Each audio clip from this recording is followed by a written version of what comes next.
This is Curative Design, and I'm Ruin Matthews.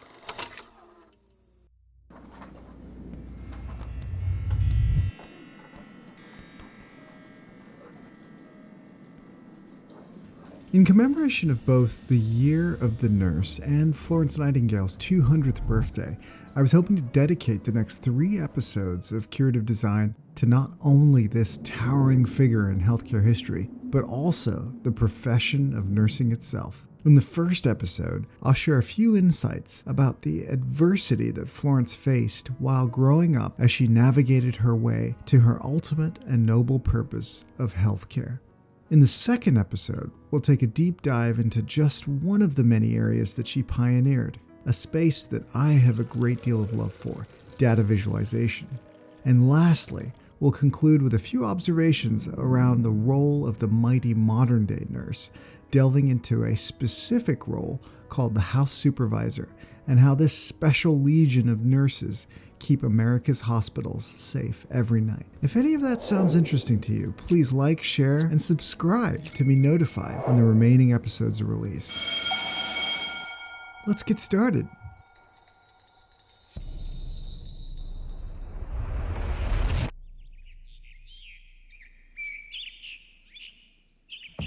One of the great period dramas of the last decade would include, in my humble opinion, Masterpiece Theatre's Downton Abbey. Julian Fellowes' depiction of the Crawley family and their army of maids, valets, butlers, and footmen in the family's Edwardian country house seems on its face about as exciting as snail racing.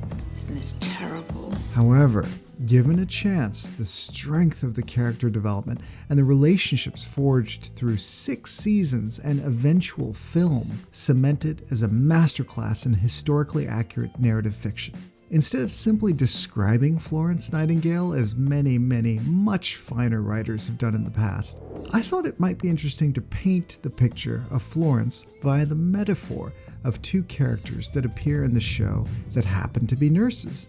And for those of you that haven't seen the series, don't worry.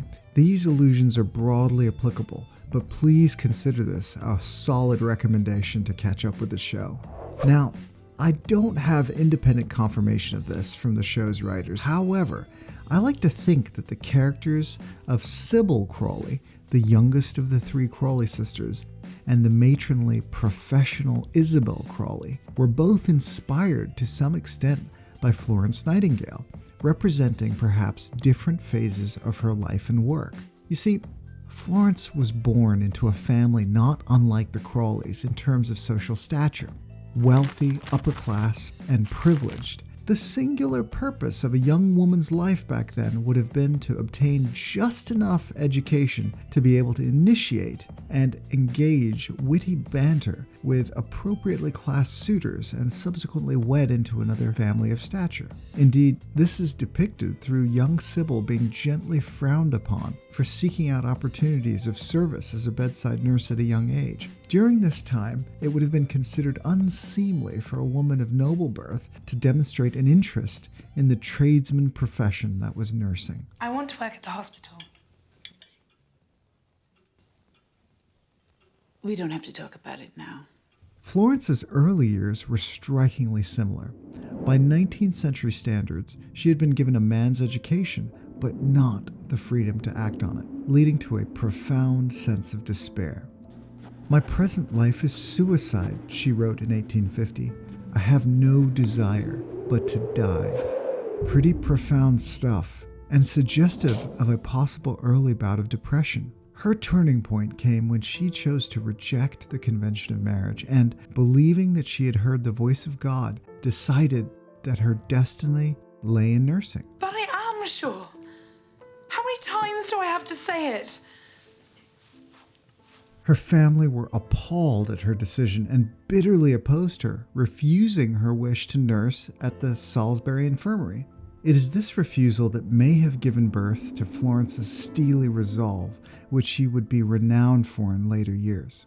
So despite this initial denial by her family, she secured and participated in periods of observership at the Institute of Protestant Deaconesses at the Kaiserwerth in Germany, and later visited hospitals in London, Edinburgh, Dublin, and Paris, capturing hospital conditions and nursing methods in her detailed notes. I have little doubt that these early experiences shaped Florence into the leader that she became, with her travels through various hospitals in Europe possibly acting as a rudimentary form of nursing residency program, which she would then go on to ultimately develop.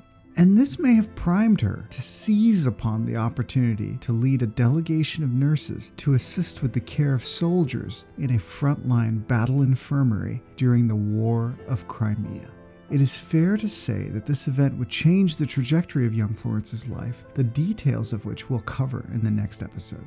It was upon her return from the Crimea that Florence was heralded a national hero in Britain, and given her newfound stature, sought to transform our understanding of not only care for military patients, but hospital patients in general. Now, I don't use this assessment flippantly. Almost everything we know about managing patients in hospitals today, from architecture to administration, the finances, ward layouts, the proximity of ancillary specialties such as the lab, on-site high-quality nutrition, extremely high standards of sanitation and cleanliness, all have Florence's fingerprints on them. I believe that Florence's later years are presented beautifully in Downton Abbey's depiction of the character Isabel Crawley, a pragmatic, no-nonsense, service-oriented mother-in-law who takes up the post of nurse administrator of the nearby hospital. The scenes where she is having discussions on the setup and successful management of said hospital, as well as the need to expand bed capacity to take on an influx of troops returning from the front lines of World War I, are directly reminiscent, to me at least, of Florence's career later in life. Especially interesting to me is the portrayal of Isabel's relationship with the chief physician, Dr. Clarkson. Traditionally, the nurse-physician relationship would have been one of subservience. However, I applauded the actual role demonstrated in the show to be more one of a partnership, with Isabel and Richard working together to address challenges ranging from the use of new treatments to the general finances of the hospital and how to keep the doors open. It's pretty wonderful stuff and models a dyadic leadership approach way ahead of its time.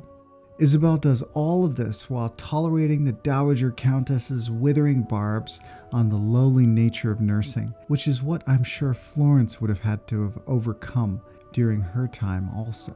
So there you have it, a brief overview of two phases of Florence Nightingale's life, told through the characters of Sybil and Isabel Crawley from the show Downton Abbey. Sybil, I believe, represented Florence's sweet and yet ferociously driven younger self, committing to a life of service against all odds. Isabel, the seasoned nurse administrator, bringing data, reason, and a brilliant vision for the care of patients in hospitals. And while there are differences between the two similes, for instance, Florence's time would have been approximately 50 years prior to the events of Downton Abbey, the historical accuracy of the show provides insights as to what nursing in Britain would have been like during this period. She really was the prototype for the healthcare administrator and is someone that I've come to respect and admire the more I read about her. In fact, in the next episode, we'll take a deep dive into just one of her myriad accomplishments, the use of data to gather insights, and perhaps more importantly, to use it to tell a story that drives societal change. This is Curative Design, and I'm Maroon Matthews.